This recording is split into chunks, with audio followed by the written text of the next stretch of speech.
अस्सलामुअलैकुम दोस्तों, क्या हाल है। उम्मीद करता हूँ सब खैरियत से होंगे। तो दोस्तों, जैसा कि आपको पता है कि पीएमए के आईएसएस भी स्टार्ट होने वाले हैं। बस रिपीटर्स के बैच पहले जाएंगे। तो इनमें ये है कि आपने फॉर्म इन्होंने हमें दे दिए हैं, तो फॉर्म फिलिंग करने का तरीका क्या है। तो आपको ये बताना था कि फ़ॉर्म आपको मिल जाएगा। एक बायोडाटा फॉर्म होगा, उसके साथ आईएसएसबी वाले फॉर्म के साथ बायोडाटा फॉर्म पे भी आपने बायोडाटा अपना लिखना है। पर्सनल बायोडाटा भी होगा और आपके लिए जनरल इन्फॉर्मेशन भी होगी। और यहाँ पे जो आईएसएसबी फॉर्म होगा, इसको आपने ध्यान से फिल करना है। फिल करने के हवाले से पहले तो आपने इंस्ट्रक्शन पढ़ लेनी है। इंस्ट्रक्शन जो है वो लाजमी होती है, क्योंकि इसमें मतलब कि हमारी मिस्टेक हो जाए तो फिर ये फॉर्म हमें नया नहीं मिलता। तो बेहतर ये होता है कि हम इसकी कॉपी करवा लें, पहले उसको फिल कर लें अच्छी तरह, और उस पर जितना गड़बड़ करनी है वो कर लें। और यहाँ पे जो मर्ज़ी हम फिर मतलब कि फिर ओरिजिनल फॉर्म पे हम सही करके लिख लें उसको। तो सबसे पहले ये देखें, ये हमने लिखा है CNIC नंबर। CNIC हमारे जितने डिजिट्स होते हैं उतने उन्होंने बॉक्सेस बनाए हुए हैं, तो उसके मुताबिक। और फ़ोन नंबर, फिर ईमेल। ठीक है, यहाँ पे अपना आपने रोल नंबर लिख देना है, जो आपका ये वाला रोल नंबर है FSC का। ठीक है, उसकी अपनी परसेंटेज कितनी है वो लिखनी है। ठीक है, फिर आपने जो CMH नियर चीज़ CMH, अगर अल्लाह करे अगर आप कामयाब हो जाते हैं ISSB में, तो फिर आप जो CMH फाइनल मेडिकल के लिए चूज़ करते हैं, तो वो कौन सा जो आपने अपना चूज़ करना है। ठीक है, यहाँ पे नेम लिखना है। और ये देखें, उन्होंने कहा है बोल्ड करैक्टर्स। बोल्ड करैक्टर्स का मतलब क्या होता है, ब्लॉक कैपिटल्स होते हैं या बोल्ड करैक्टर्स होते हैं।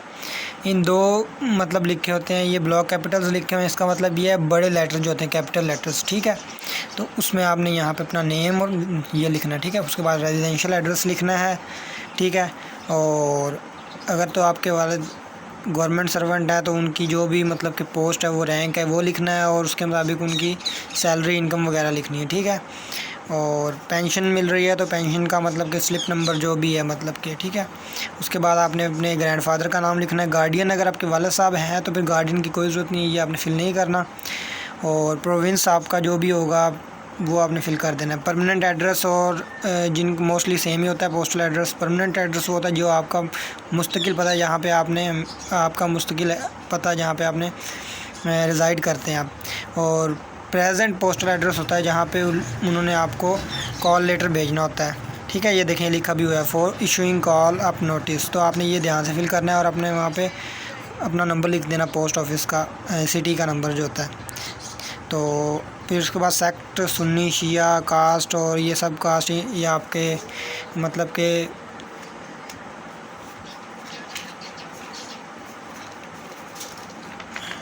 फिर नेक्स्ट आ जाना आपने।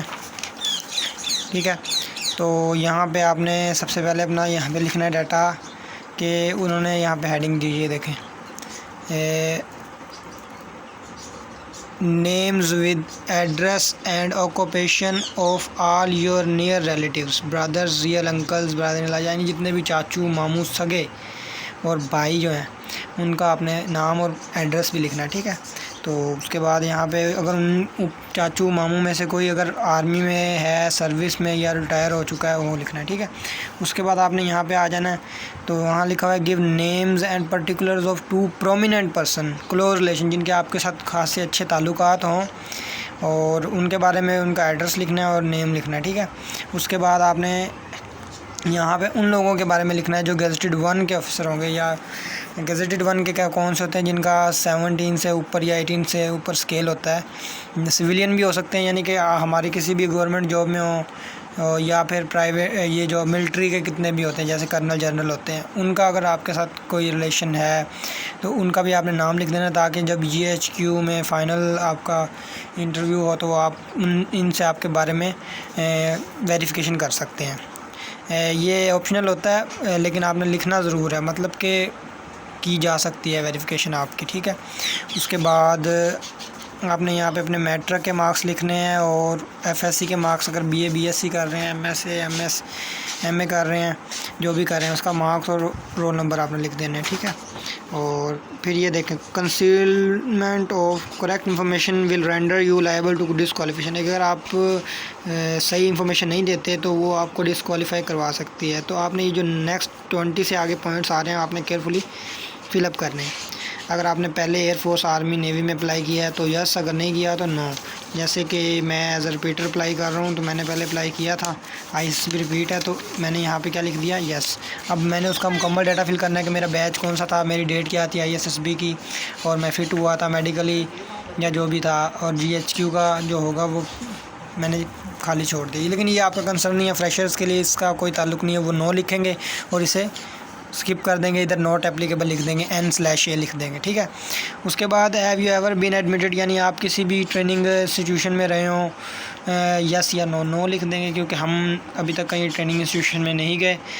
फिर were you born in the territories now included, यानी आप पाकिस्तान जो पहले रियासत थी जो पाकिस्तान का हिस्सा, आप उन्हीं में पैदा हुए, आपकी बर्थ वहीं जी वहीं हुई है, इसको यस कर देना।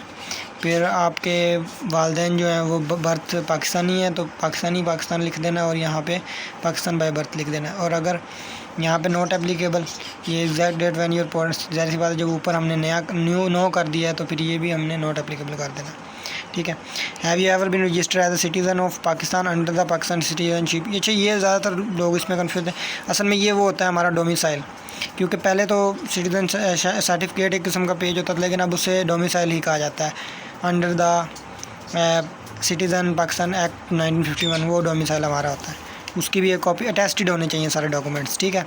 और ये देखें, अगर आप कहीं से ताल्लुक़ करते हैं आज़ाद कश्मीर नेशनल या जिस तरह भी है, अटैच पुश्तैनी सर्टिफिकेट यानी कि, तो ये आपको मतलब कि नहीं है आपके लिए, इसे भी आपने नो कर देना। हैव यू सर्व्ड और स्टिल सर्विंग, यानी आप किसी गवर्नमेंट या प्राइवेट फर्म में काम कर रहे हैं तो यस लिख दें, अगर नो लिख दें नहीं कर रहे तो। और अगर किसी जगह पे आपने इंटर्नशिप की है या कॉन्ट्रैक्ट बेस काम किया है, जॉब किया है, तो अगर यस है नहीं नो, अगर यस लिखेंगे तो उसकी डिटेल नीचे लिखनी है, ठीक है। Why you debarred from future employment, यानी कि आपको कहीं से मतलब कि from future employment either generally in government service और मतलब कि आप इसे नो कर देना, ये किसी भी आपका इससे कोई कंसर्न नहीं है, ठीक है। यहाँ पे देखें, अगर हम पहले सर्विंग कर रहे हैं आर्मी में एज सैप कर रहे हैं, स्पाई या हवलदार जो भी है नॉर्मल रैंक पे, तो वो ये हमारे काम की चीज़ है, अगर नहीं है तो इसको हमने छोड़ देना है। और उससे पहले ये देखें, ये रेड लाइन आ गई 26 से, ये इंस्ट्रक्शन आपने ध्यान से रीड करनी है, माशाल्लाह समझदार होंगे, आपको पता लग जाएगा कि इनमें क्या कहा जा रहा है। तो ये है, आपने किसी भी गेजेटेड ऑफिसर से इसको टेस्टेड करवाना है, यहाँ उसकी स्टैंप नाम वगैरह जो भी है, ठीक है। उसके बाद यहाँ पे अगर आप ये देखें, ऊपर लिखा हुआ है कि by principle in case the candidate is still a student और हैज़ बिन विद, अगर आप पहले 3 साल पहले आपने FSC कर ली थी और आप अभी तक आर्मी में अप्लाई करें तो आपको ये करवाने की ज़रूरत नहीं है। अगर आपको अभी करंटली स्टूडेंट हैं या 2 साल ही हुए हैं आपको वहाँ से छोड़े हुए स्कूल को, तो आपने ये लाजमी प्रिंसिपल से स्टैंप लगवानी है और सिग्नेचर करवाने हैं, ठीक है। और अगर नहीं है 2 साल से ज़्यादा अरसा गुजर चुका है तो आपने इसको लीव कर देना है, आपने इसको करना नहीं है, कोई ज़रूरत नहीं है, ठीक है। और उसके बाद ये आप किसी काम का नहीं है, मतलब कि ये GHQ वाले ही करेंगे, तो ये हमने छोड़ देना। बस ये एक हमारे काम की चीज़ है कि आपने जो पोस्टल ऑर्डर लिया होगा, जो 100 रुपये का वो पोस्टल ऑर्डर मंगवाते हैं, तो वो उसका सीरियल नंबर यहाँ पे लिख देना, ऑर्डर नंबर या सीरियल नंबर। और यहाँ पे उस 100 वाला है तो 100 वाला 50, अगर काफ़ी दफ़ा 100 वाला नहीं मिलता तो 50 वाले दो, यानी कि 100 का तो एटलीस्ट होना चाहिए, ठीक है। उसके बाद यहाँ पे आ जाएं, ये हमारे किसी काम की चीज़ नहीं है, हमारे लिए नहीं है, मतलब काम की तो है लेकिन हमने फिल नहीं करना इसको, तो इसको हमने लीव कर देना, ठीक है। तो ये एड्रेस स्लिप्स हैं, ये 6 स्लिप्स हैं, 6 पे सेम चीज़ें लिखनी है। मैं पहले ही आपको फिल करके, ये देखें सारी फिल्स की हुई हैं। मुल्तान जो आपका रोल नंबर है MTN, यानी कि मेरे जो स्लिप पे होता है आपके रोल नंबर, ठीक है। कंप्लीट रोल नंबर जो होता है वो लिखना है कोर्स के साथ, और नेम और अपना एड्रेस और फ़ोन नंबर, ये सारे स्लिप पे ये सेम चीज़ें फिल करनी है। तो ये आपका डाटा हो गया ओके। तो ये बायोडाटा फॉर्म है जो मैंने आपको बताया, ISSB फॉर्म के साथ अटैच करना है।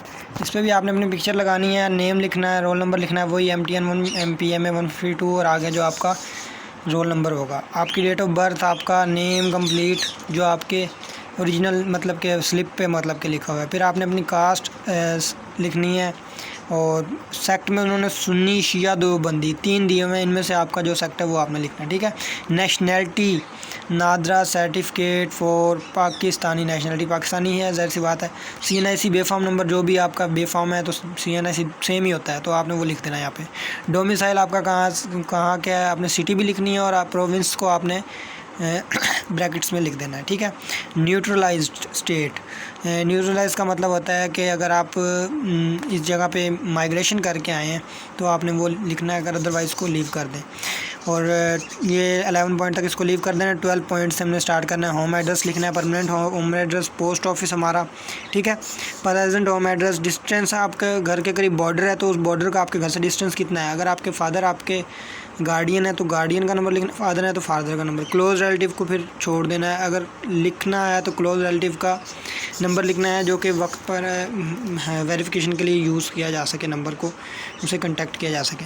उसके बाद रिलेटिव्स इन फॉरेन कंट्री से भी नॉट एप्लीकेबल कर देना है, अगर कोई है तो उनका लिखना है सारा कुछ, उनका डाटा वगैरह फिल करना है, रिलेशनशिप आपके साथ, उनका ऑक्यूपेशन, एड्रेस, कॉन्टैक्ट नंबर सारा कुछ आपने फिल कर देना, ठीक है। और 18 नंबर पे है आपका एजुकेशनल इंस्टीट्यूट, यानी कि आपने कौन से मैट्रिक कहाँ से की, FSC कहाँ से की, अगर BA BSc MA MSc कर रहे हैं तो वो भी फिल करनी है। यहाँ 4 बॉक्सेस बने हुए हैं, ठीक है। मैट्रिक से स्टार्ट करना है, लिखना कहाँ से, 2016 से 18 से 20 मैट्रिक जिस भी ईयर में आपने की है ड्यूरेशन में, ठीक है। ट्रैवल अब्रोड, अगर आप कहीं बाहर गए हैं, आप क्यों गए थे, किस लिए गए थे, कितने से कितने अरसे तक गए हैं, तो ये सारा फिल करना है। नहीं गए तो नॉट एप्लीकेबल। N/A लिख देना है।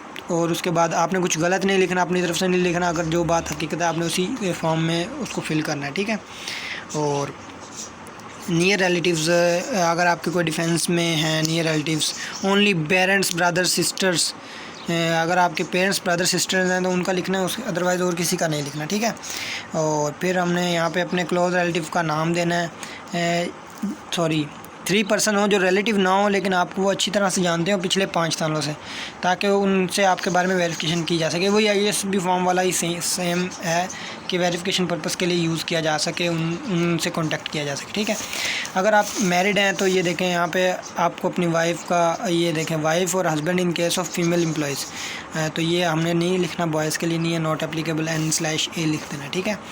और यहाँ से आपने शुरू करना है दोबारा, अपने वाले साहब का नाम लिखना है, यहाँ पे रिलीजन लिखना है, डिसीज़ का मतलब होता है वफ़ात हुई है, आपने नो कर देना है। क्या काम करते हैं, मजदूरी करते हैं, जो भी करते हैं, प्राइवेट हैं, गवर्नमेंट फर्म है, जो भी है, एड्रेस लिखना है, ठीक है। और पॉलिटिकल एफिलिएशन का मतलब होता है कि कोई आप पॉलिटिक्स में तो नहीं है, कोई आपके वालिद साहब या फैमिली में से कोई भी, तो वो वालिद साहब के बारे में पूछा हो तो उन्हें आपने नॉट एप्लीकेबल कर देना, ठीक है। फिर मदर का नेम लिखना है, सेम डाटा सारा यही फिल करना है, ऊपर वाला उनका ऑक्यूपेशन क्या है, डिसीज़ और सेक्ट वगैरह से। और फिर आपसे ये पूछा जाएगा कि वेदर डिपेंडेंट ऑन यू, कि वो आप पे डिपेंड तो नहीं करते, नहीं आप उन पे डिपेंड करते हैं, तो ज़ाहिर सी बात है they are not dependent on you, ठीक है। उसके बाद आपने यहाँ पे शुरू से मतलब कि आपसे अगर आपका नंबर जो भी है आपने अपने आप को छोड़ के अपने बड़े से छोटे की तरफ बहन भाइयों की डिटेल लिखनी है, नेम और आगे उनका gender, nationality, religion, sect, caste, occupation, उनकी करंट एज, और वो आप पे डिपेंड करते हैं तो यस, नहीं करते तो नो। और एड्रेस लिखना है। और पॉलिटिकल एफिलिएशन अगर नहीं है पॉलिटिक्स में कोई भी बहन भाई, तो वही फादर मदर वाला ही पूछा गया है कि पॉलिटिकल एफिलिएशन नो या यस, ठीक है। तो ये फॉर्म इतना ही होगा, आपने नीचे अपने साइन कर देने, ये आपने नहीं करना, ये वो खुद करेंगे जो भी होगा, ठीक है। ये आपके दोनों फॉर्म फिल हो चुके हैं और इसके साथ जो आपने डॉक्यूमेंट लगाने हैं उसकी चेक लिस्ट मैं आपको बता देता हूँ।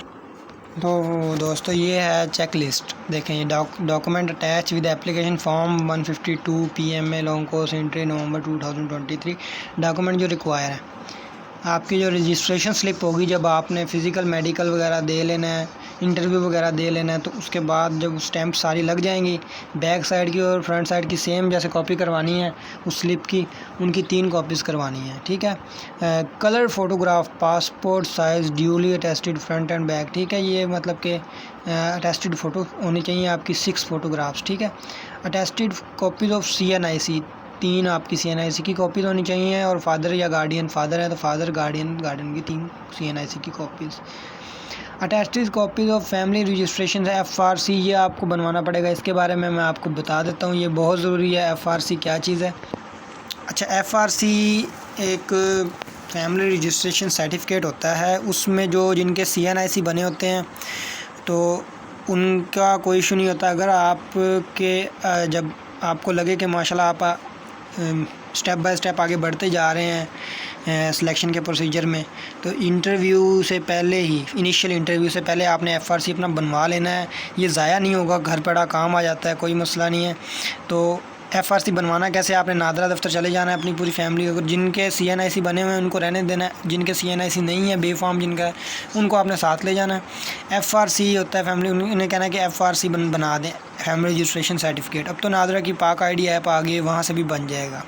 बेहतर ये है आप खुद जाके नादरा दफ्तर से बनवा लें और वो आपको उसका टेस्ट भी कर देंगे और मतलब आपको एक अच्छी तरह आपकी तसल्ली हो जाएगी, डॉक्यूमेंट मिल जाएगा आपको हाथ में।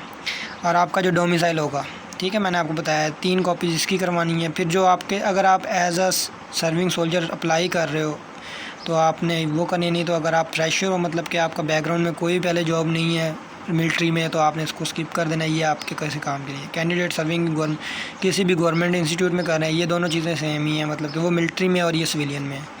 फिर अगर आपके वाले serving certificate father serving in arm force, अगर आपके फादर आर्म फोर्सेस मिलिट्री में सर्विस कर रहे हैं किसी भी यूनिट में, तो उनकी जो ओरिजिनल सर्विंग सर्टिफिकेट होगा वो लगाना पड़ेगा, उसकी भी 3 कॉपीज़ होगी। डिस्चार्ज सर्टिफिकेट, अगर वो पेंशन बुक जो भी है वो रिटायर हो चुके हैं आर्मी से, तो डिस्चार्ज या पेंशन बुक जो भी होगी उसकी 2 कॉपीज़ मतलब के अटैच करनी होंगी। ISSB recommended not recommended letter, तो नॉट रिकमेंडेड लेटर भी है, उसकी भी आपने 3 कॉपीज़ करवा लेनी है, वो भी साथ अटैच करनी, ठीक है। Attested photo copies of matric result card, photo copies of matric सनद, यानी ये दोनों चीज़ें। अगर तो आपके ये मैट्रिक की सनद नहीं आई तो इंटीमेशन लेटर होगा, ठीक है। तो जो FSC के बेस पे अप्लाई कर रहे हैं उनकी मैट्रिक की सनद आ जाती है, तो वो सनद की कॉपीज़ लगाएंगे 3। और जिनका इसी तरह ये सेम चीज़ें हैं।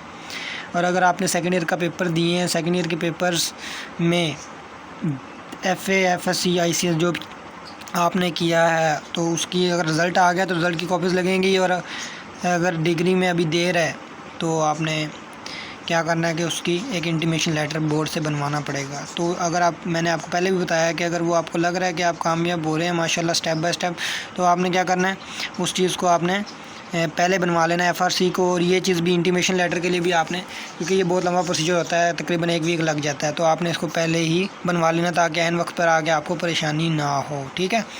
और BA BSc MA MSc या जो भी मतलब कि फ़र्दर आपकी एजुकेशन है वही सेम डॉक्यूमेंट्स अटेस्टेड होने चाहिए।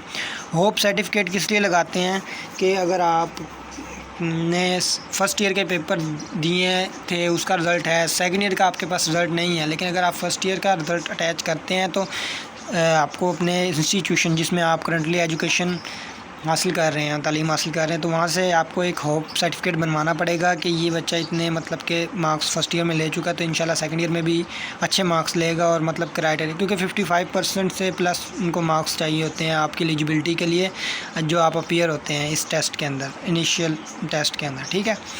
और पर्सनल बायोडाटा जो मैंने अभी आपको थोड़ी देर पहले बताया, जिसके बारे में पोस्टल ऑर्डर का भी मैंने आपको बता दिया है, 100 rupees in favour of DPS SCL PADT GHQ Rawalpindi. जो आपने लिखना है वो यहाँ पे लिखना है, देखें इधर यहाँ पे लिखना है आपने, ठीक है।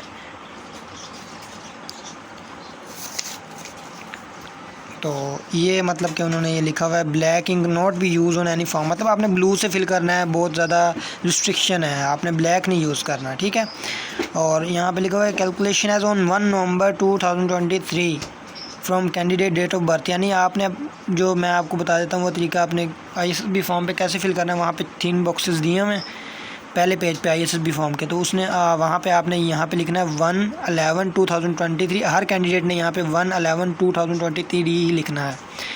नीचे आपने लिखना है जो आपकी डेट ऑफ बर्थ होगी, डे कौन सा था, मंथ कौन सा था, ईयर कौन सा था, इनमें से माइनस करके जो नीचे बचेगी वो आपकी क्या होगी, एज, ठीक है। तो वो आपकी एज बन रही होगी, यानी कि 20 ईयर्स 1 मंथ 9 डेज़, ये आपकी एज बन रही है। तो ये उन्होंने थोड़ा सा आपको एज एग्जांपल गाइड भी कर दिया, ठीक है। तो black in not be use on any form, ठीक है। उसके बाद tested photo copies, educational certificate या डिग्री जो भी है, उन्होंने क्या कहा है 10 से 14 फॉर्म सबमिशन टाइम 10 से 14 यानी दिन में 10 से लेके 2 बजे तक किसी भी टाइम सबमिट कर सकते हैं, 2 बजे के बाद नहीं और 10 से पहले नहीं, ठीक है। तो उम्मीद करता हूँ ये समझ आ गई होगी। अगर आपको ना समझ आए तो आपने ये कमेंट्स में पूछ लेना, इंशाल्लाह मैं आपको प्रॉपर गाइड कर दूँगा। मैं अपना व्हाट्सएप नंबर भी पिन कर दूँगा कमेंट्स के अंदर। तो आपने कोशिश करनी है कि इस काम में थोड़ी सी एक्टिवनेस दिखानी है, सुस्ती नहीं दिखानी। तो ये जल्दी एक्टिव वाला काम होता है। एफआरसी और इंटीमेशन लेटर, अगर जिनका रिज़ल्ट मैंने आपको पहले बता दिया, सेकेंड ईयर का पेपर दिए हैं, अभी रिज़ल्ट नहीं आया, तो इंटीमेशन लेटर रेडी करवा लें, एफआरसी टाइम से बनवा लें, ताकि ऐन वक्त पर आके आपको परेशानी ना हो, ठीक है। शुक्रिया।